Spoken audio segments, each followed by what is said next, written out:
isang mapagpalang tanghali po sa inyong lahat. Dito po tayo sa Prime South, Naik, Cavite, na kung saan po ay may ginawa po ako dito. Ang ginawa ko po dito ay ang pag-asintada sa bahay ng aking pinsan na si Kuya Ronnie Salutim. Ayan po ang mga bahay dito. Medyo maliliit lang po ang mga bahay, pero maganda naman po rin kahit paano. Ayan.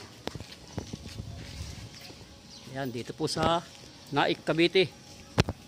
Ayan po mga idol, kung naaalala nyo po yung mga bahay na nandito ngayon ay dito po sa Naik, Cavite po ano po. At dito po sa loob ng aking ginawa ay ngayon po ito na po ang itsura. Dati yung una po nag-skim coat ako dito sa loob ng bahay ni Kuya Ronnie Salutim ay natapos ko na po, at yung iba po ay may pinagawa na siya. Ayan na, iba na po ang itsura. At pasukin po natin doon sa loob kung ano po ang itsura ng loob na aking ginawa, na kung saan po ay nag-asintada po ako dito. Ayan po.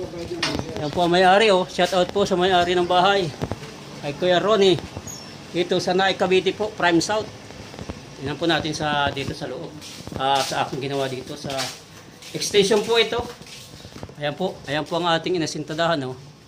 Bali, umubos po tayo ng 300 plus na hollow blocks. Ayan, oh. Dito po tayo, ayan po mga asintadahan ko po yan. Dito po sa Naik, Cavite, Prime South po, ayan. Bali, nakaubos po tayo ng 300 plus na hollow blocks dito sa paikot na ito sa extension po. At sunod po ay papalitadahan natin yan.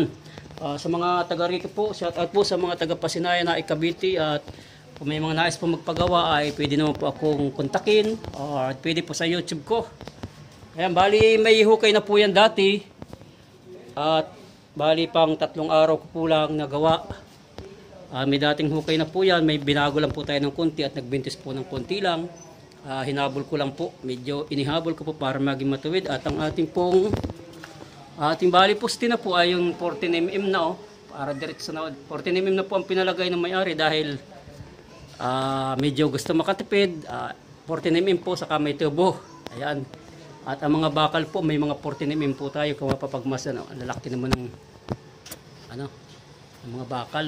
Ayan, muli po, marami po salamat sa patuloy niyo pagsubaybay sa aking YouTube channel na Medel Vlogger. Sana po ay patuloy niyo pong subaybayan ang mga about upload ko. Thank you very much po. I'm from Medel Vlogger.